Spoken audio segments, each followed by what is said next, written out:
Last की 2 minute की video देखना न भूले। हमारी टीम की तरफ से आपको कुछ दिया जाएगा 100। अब साल बाद बैठे थे, फरमाया फलां को बुला के लाओ। जब बुलाने गए तो रास्ते में औरत पे नजर पड़ी। पहली नजर तो माफ है, लेकिन दोबारा देख बैठे। दोबारा नजर पड़ी तो परेशान हो गए। ख्याल आया मैंने तो खयानत की अपने नबी पाक से। हुजूर ने तो मना किया ये काम करने से। अब वापस हुजूर के पास नहीं आए, जंगल में चले गए। इब्ने कदामा ने किताबु तव्वाबीन में इस रवायत को लिखा है। कहते 40 दिन वो पहाड़ों में रोते रहे कि या अल्लाह मुझसे गलती हो गई। कितने दिन? अब हमारा शुगल है, इसको लोग गुनाह ही नहीं समझते। बदनिगाही तो कोई गुनाह ही नहीं, अब तो ये शुगल है। अब तो हमारे यहाँ माज़ अल्लाह ताला सियाने बयाने बंदे बीच बैठे होते हैं जब ये बातें हो रही होती हैं। ये शुगल है हमारा। अब तो अब्बा के सामने बच्चा वॉलपेपर गंदी तस्वीर का लगाया होता है, पर वो कहता है उम्र है ना जी, उम्र है ना जी, मुझे पता ही नहीं है कितना गंद कर रहा है। ये तबाह हो जाएगा रूहानी तौर पर।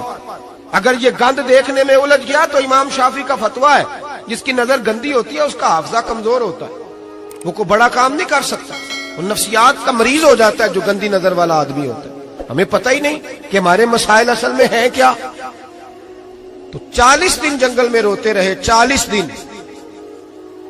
महबूब सारा कुछ जानते थे पर खामोश रहे। हजरत जिब्रील अमीन हाजिर हुए। अर्ज की या रसूल अल्लाह, आपका वो गुलाम रो रहा है। रब कहता उसे बुला ले, मैंने उसका गुनाह माफ कर दिया है। तो नबी पाक सल्लल्लाहु अलैहि वसल्लम ने हजरत मौला अली शेर खुदा और जनाब सलमान फारसी को भेजा। फरमाया फलां जगह ले आओ। कहते जब हम गए तो 2 पहाड़ों के दरमियान जनाब सालबा तड़प के रो रहे, हमें देख के और रोए। कहने लगे अली मेरे बारे में कोई आयत तो नहीं नाज़िल हो गई? तो कहा नहीं, चल हुजूर ने बुलाया है। कहा अच्छा हुजूर कहते क्या थे, फरमाते क्या थे? कहा पता नहीं, लेकिन बुलाया है। कहते जब हमारे साथ चलने लगे, मस्जिद नबवी करीब आई तो कहने लगे अली बहुत बड़ा गुनाह कर बैठा हूं, नजरें मैली हो गई, वुजू नहीं आंखों का, मुझे डायरेक्ट ना लेके जाओ हुजूर के पास। जब नबी पाक नमाज की नियत बांध लेना फिर मैं जाऊंगा, मैं पीछे खड़ा हो जाऊंगा हुजूर के। मेरी तबीयत में हौसला नहीं। हाँ, यहां तो पता नहीं मैं किस तरह इश्क रसूल का दावा करता हूं मिंबर पर बैठकर, और हमारी ये मिलाद आएगा तो महफिल मिलाद में इस तरह के दावे होंगे स्टेज पर के अलमान वाला फीस, पता नहीं क्या क्या लोग कह देंगे, पता नहीं हम क्या है और हम क्या कह रहे हैं। मन आनम के मन दानम, पता ही नहीं, और कितना बड़ा दावा कर दिया। कब मेरे अंदर ताकत नहीं सामना करने। मौला अली फरमाते हैं जब हुजूर ने मगरिब की नमाज की नियत बांधी तो उन्होंने भी पीछे नियत बांध ली।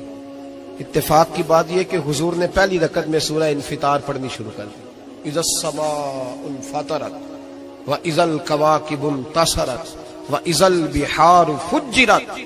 कहते हैं जब महबूब इस आयत पे पहुंचे ना कि या अय्युहल इंसानु मा गर्रका बिरब्बिकल करीम, ए इंसान तुझे किस चीज ने धोखे में डाल दिया, हालांकि तेरा रब तो बड़ा ही करम करने वाला, तू किस तरह किसी और के धोखे में। बिरब्बिकल करीम, और ज़मीर वाहिद है, मैं तफसीर पे नहीं जाता।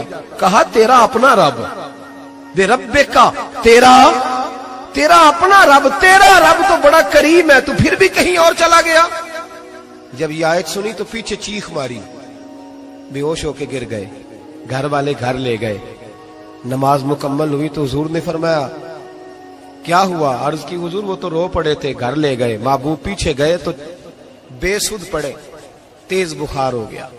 नबी करीम सरहाने बैठे और उनकी गर्दन को उठाकर सर को गोद में रखा, और जब बालों में दस्ते मुबारक फेरा तो आंखें खोल दी और झट से अपना सर जमीन पे रख के कहने लगे हुजूर मैं इस काबिल नहीं कि आपकी गोद में मेरा सहारा है, इस काबिल नहीं, बड़ा मुजरिम। तो महबूब ने फरमाया तुझे मुबारक हो, रब ने तुझे माफ कर दिया है, अल्लाह भी राजी है, मैं भी राजी है।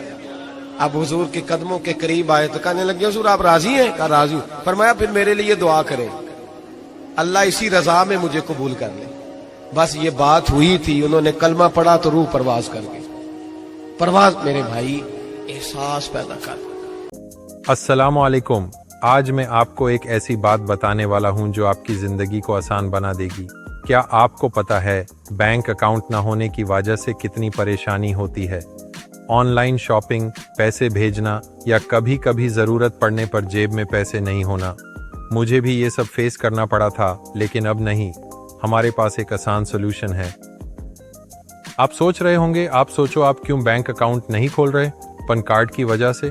कोई बात नहीं, हमारी टीम आपकी मदद करेगी घर बैठे बैठे।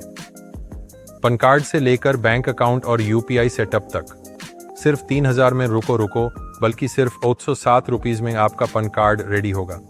अगर आप बाहर से करते हैं तो आपको दुकान में 302 और फिर 4 से 5 के चक्कर लगाने पड़ते हैं, लेकिन अगर मैं करूं तो सिर्फ कुछ डिटेल्स देनी है, बस इजी प्रोसेस।